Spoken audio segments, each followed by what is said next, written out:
What is going on, everybody, and welcome back to another episode of the Classic Chronicles. And just to warn you, the following episode is going to be rated R. No, I'm just kidding, man. But no, today I'm going to be talking about Edge. I wanted to kind of do a career retrospective on him because, he had what very well may be his final match in WWE 2 weeks ago against Sheamus in his hometown of Toronto, Canada. Um, Man, so Edge, Edge started out a fan just like everybody else. Um, Everybody else who's ever done this, or who's followed this and has a passion for this. He started out as a fan. Um, so he sat front row at uh, at WrestleMania 6 in 1990, where the Ultimate Warrior famously defeated Hulk Hogan for the WWF Championship. It was the Intercontinental Championship versus the WWF Championship, both on the line. So Ultimate Warrior ended up coming out on top, and Edge was in the crowd that night at the Sky Dome in Toronto. Um, and he said to his mom, I, I want to become a wrestler. This is what I'm going to do. So his mom, being the supportive mom that she was, said, go for it. But only problem is they couldn't afford the training for him to become a wrestler. So for those of you who don't know, wrestling training can be and is very, very expensive. So Edge's mother, being a single mother, couldn't afford it. So basically, he saw this ad in the paper saying that if you write an essay about why wrestling is important to you and why you want to become a professional wrestler, we'll train you for free. And Edge did. He got trained by Ron Hutchinson and Sweet Daddy Sika in Canada. Uh, and Ron Hutchinson was in the crowd for his last match. So his career came full circle, and I believe he ended up training both Trish Stratus and Beth Phoenix too, Edge's wife. So there's the connection there. Um, so after he got trained, we started working on the indies with Jay Respo. You might know Jay as Christian. Um, Christian, his kayfabe brother. We'll get back to that a little bit later on, and also Rhino was part of that crew too. So Terry Guerin, aka Rhino. Um, so yeah, and Edge came up on the independent scene in Canada.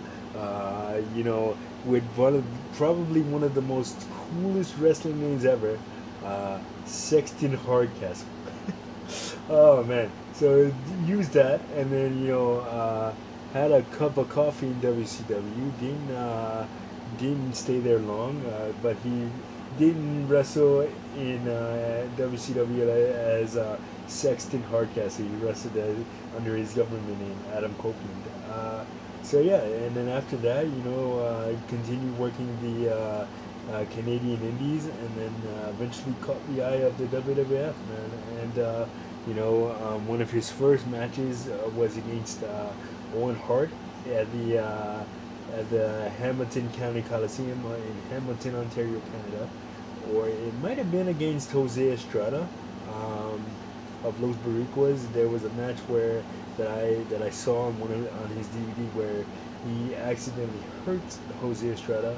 I think he broke his nose or something like that, um, trying to do a seated senton, um, and he landed too hard on Jose Estrada's nose and ended up breaking it. Not intentionally, of course, uh, but accidents do happen. But and then made his pay-per-view debut in 1998 at SummerSlam in Madison Square Garden, where he teamed with Sable to take on Mark Merrow and Miss Jacqueline. Uh, I was there for that. So yeah, and I can't imagine making your pay-per-view debut in Madison Square Garden at SummerSlam. He must have had butterflies in his stomach the size of eagles, as Jerry Lawler likes to say. Um, so yeah, so and then going on from there to the Brood, with Gangrel and again Christian. Uh, Probably one of the coolest entrances in WWE history. Uh, with them coming up with the fire surrounding them, and and what do you call it? And and the coolest and one of the most badass entrance scenes in WWE history. It still pumps me up to this day. I have it on my workout playlist. Every time that it gets to that point in my playlist, man, I just go a little extra hard because their theme, that the Blue theme was amazing. And then what do you call it? Then the Ministry of Darkness. And the corporate ministry and stuff like that, and him working with Undertaker and Viscera and all those guys, and then staying with Christian, which if you grew up in my era, the WWE led you to believe that they were actually brothers.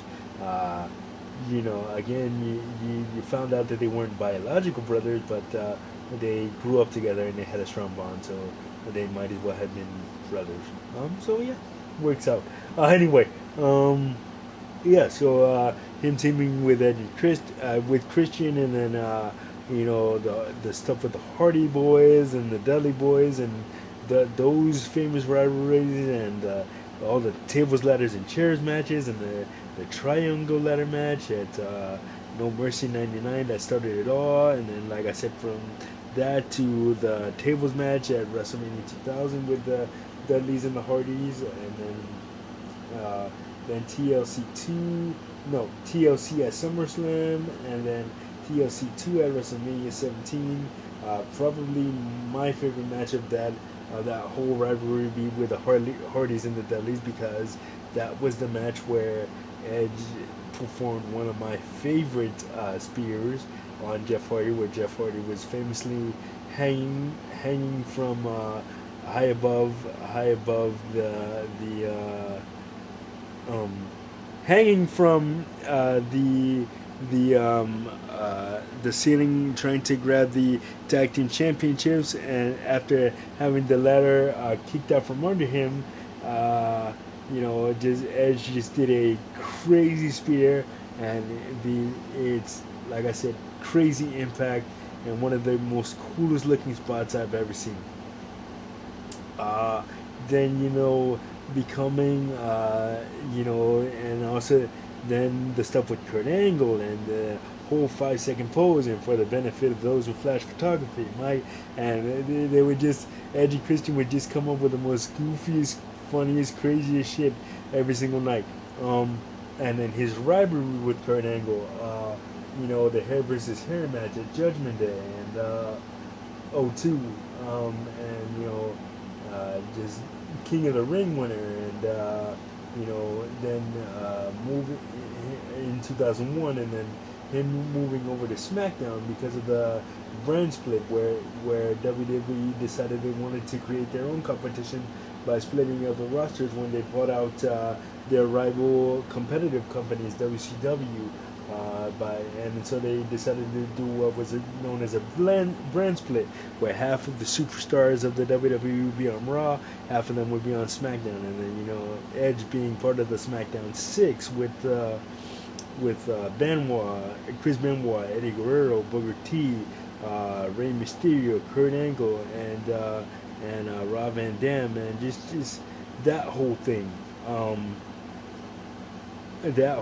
and I being WCW United States champion and a Continental champion, again the 11 tag team championships, and what do you call it, with various partners from from Rey Mysterio to Christian to just Hulk Hogan at one point, when Hulk Hogan returned for his short run in 2002. Just what do you call it? And then him being moved over to Raw, and teasing that he was going to take his career to the next level by challenging Triple H, who was like the world champion on Raw, for that title, and you know that unfortunately never materialized for him at the time anyway, because Edge was sidelined with a serious neck injury that kept him out for the majority of 2003 and to like the middle of '04. So when he came back from there, he was feuding with Randy Orton over the Intercontinental Championship, and ended up winning it from Randy. Um, and then and when you move over to 2005, and what do you call it? Him turning heel and winning the Money in the Bank, and that started for his singles run. Taking off. Although he won the Intercontinental Championship and stuff before then, and the U.S. Championship, he tasted singles gold. But him winning the Money in the Bank literally solidified his starting as a singles competitor, and then cashing in on John Cena in 2006 at New Year's Revolution. Winning his first WWE Championship, and then being what do you call it? The love triangle with Matt Hardy and Lita a little bit before then, and that being turned into that real life situation being turned into a storyline. Um, and then 2007, 2007, returning from another injury at Survivor Series, and then going into '08 with the whole rivalry with Undertaker and the Edgeheads, Kurt Hawkins and Zack Ryder, and damn, I forgot Rated RKO in 2007. Who could forget that? Their rivalry with DX, just great stuff.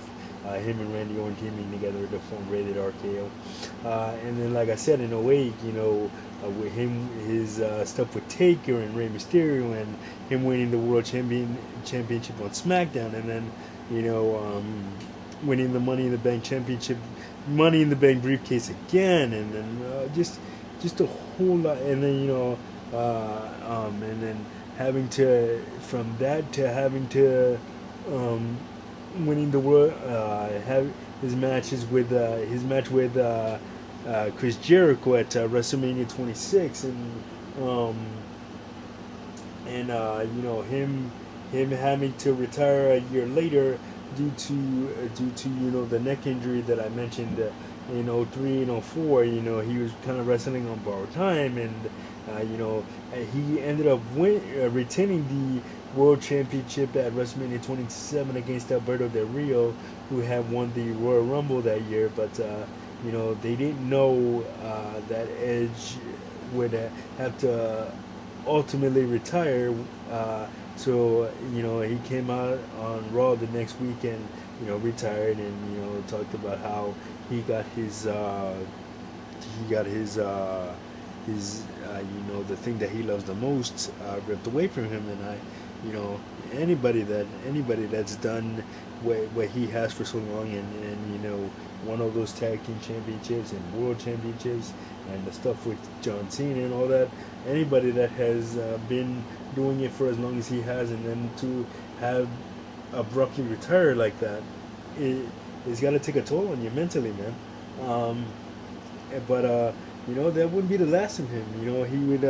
He would become a WWE Hall of Famer in 2012, but then 9 years later in 2020, man, he made a shocking, and I mean shocking return at the Royal Rumble that year, and I'll never forget it, because I was sitting in my sister Carmen's living room and watching the Royal Rumble with the rest of the family, and when his music hit, I'm like, wait, that's Edge? Edge is coming back, and then sure enough, Edge comes back, and with his shocked look on his face, and like, oh my God, I can't believe I'm back, and all the just asking there's a great documentary on Edge on Peacock under WWE 24. Edge's documentary, and it talks about his whole combat journey.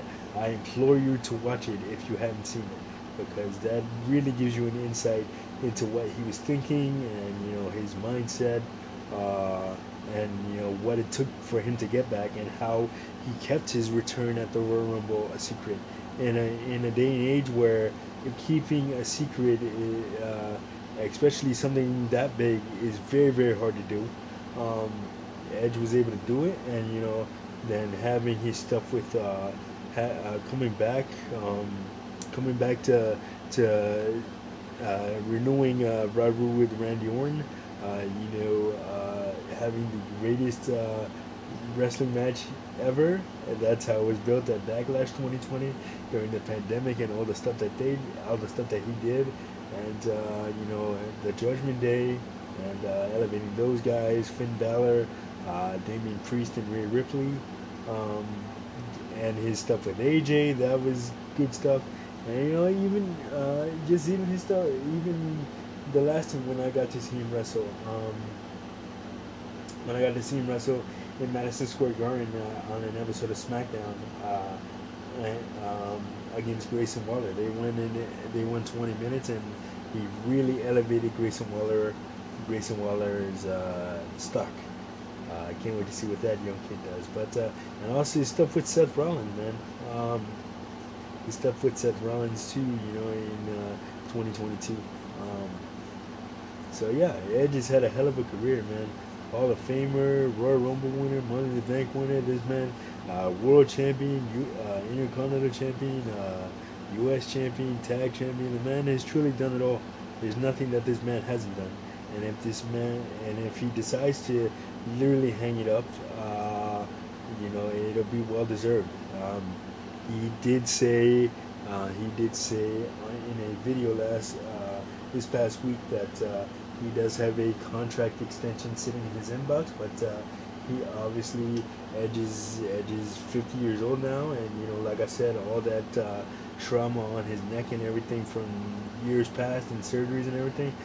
He has a lot to think about. He's got kids, he's got a family, so definitely a lot to think about on his end. But if it truly is this truly is Edge's last ride, man, he went out on his terms, and that's the only way that you should go out. You shouldn't, unless it's truly out of your control.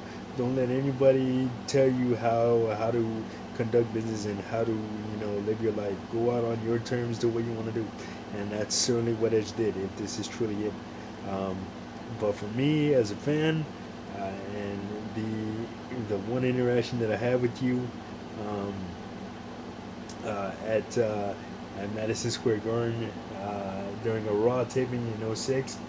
You were really cool to me, even though you were a really cool heel. You certainly didn't show it in the ring, man. He brought a smile to my face, and me being such a fan of his, and I thank you, Ed, man. And who can forget his iconic intro when he was always being introduced on SmackDown by Tony Schimmel, and Tony Schimmel used to do this really, really drawing out intro of the Rated Superstar. I can't do it. I'll never do it justice, but oh man, yeah, but yeah. So thank you, Edge, man. Thanks for the memories, and who can forget? And I was there for this, and I would be remiss if I didn't mention this.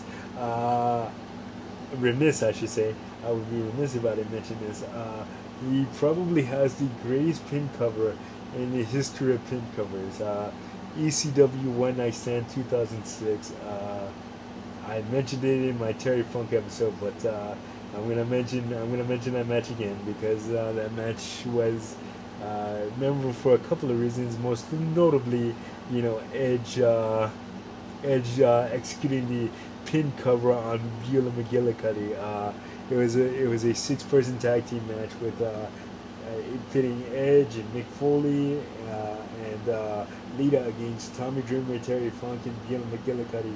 And like I said, it had the most memorable pin cover in WWE history, and Yeah, I'll never forget that. And speaking of Mick Foley, man, how could I forget his the WrestleMania 22 match where Mick Foley famously got speared through a flaming table and burned the hair off his arm, Edge as well. Um, my God, just a memorable career for a hell of a superstar. And all I can say is thank you for the memories, if this is truly it. And I will end with his signature salute. And that's going to do it for this episode of the Classic Chronicles. Like, subscribe, share. Don't forget to hit that notification button so you don't miss a video. And I will see you guys in the next one. Peace.